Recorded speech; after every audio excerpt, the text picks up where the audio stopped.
네, 안녕하세요. 하라라 성형외과 대표원장 김홍민입니다.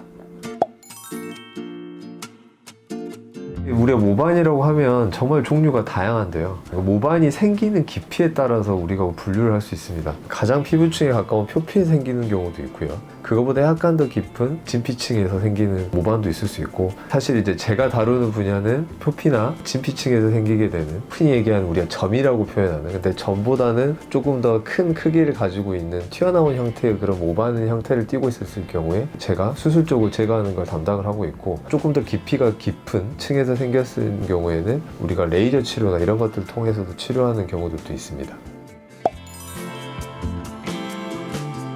모반의 크기가 어느 정도이냐가 정말 중요합니다. 왜냐하면 모반을 제거하는 경우에는 결국 결손 부위가 생기게 되는 거고, 결손 부위를 주변에 있는 정상 조직을 메꿔주는 개념으로 우리가 수술을 하게 되는데, 크기가 어느 정도 일정 부분 이상 커져가지고 제거하고 나서 주변에 있는 정상 피부를 당겨서 우리가 봉합을 하려고 하는데, 이게 너무 큰 범위가 돼버리게 되면 봉합하는 것 자체가 어려워질 수 있습니다. 그래서 그 크기와 위치에 따라서 분리해서 수술적으로 제거하는 접근이 필요한 경우들도 있을 수 있겠습니다.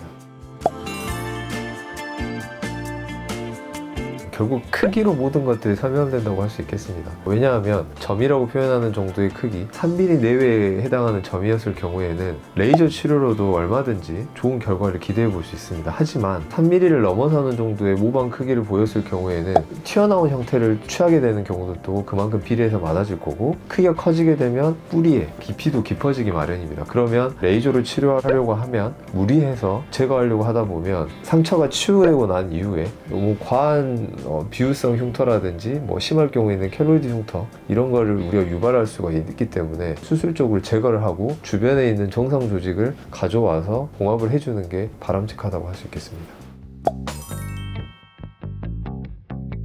모반이 생긴 위치가, 그리고 모반이 생긴 크기로 인해서 그게 어떤 신체 기능상의 문제를 유발할 수 있는지 없는지를 판단하는 게 제일 중요합니다. 드물긴 하지만 눈꺼풀에 모반이 생기는 경우라고 할 수 있겠는데요. 그 부분을 방치를 하고 계속 내버려 둔다. 그리고 모반이 점점 커지면서 내 눈의 시야를 방해할 수가 있기 때문에 방치해서는 안 되는 거고요. 두 번째로 생각해야 될 건 전체적인 형태입니다. 형태 자체가 주변에 있는 정상 조직과 경계가 불분명하다라든지, 부위 자체가 다양한 형태로 색깔을 띠고 있는, 이게 악성 종양일 가능성이 아주 드물게 있기 때문에 꼭 병원에 가셔서 진료를 보시고 필요했을 경우에는 반드시 제거를 하셔야 되는 거고요. 모반이 어떠한 성장 속도를 보이고 있는지도 중요합니다. 시간이 지나도 그대로 거의 비슷하게 유지되고 있는 경우에는 지켜보셔도 괜찮지만, 점점 모반의 크기가 커진다. 그러면 예를 들어 모반의 크기가 작았을 때 제거를 했다고 하면 흉터 길이 자체를 조금 더 짧게 우리가 끝낼 수도 있었던 문제였는데, 이걸 너무 방치해가지고 너무 커지게 되면 감당해야 될 흉터의 길이는 훨씬 더 길어지는 거기 때문에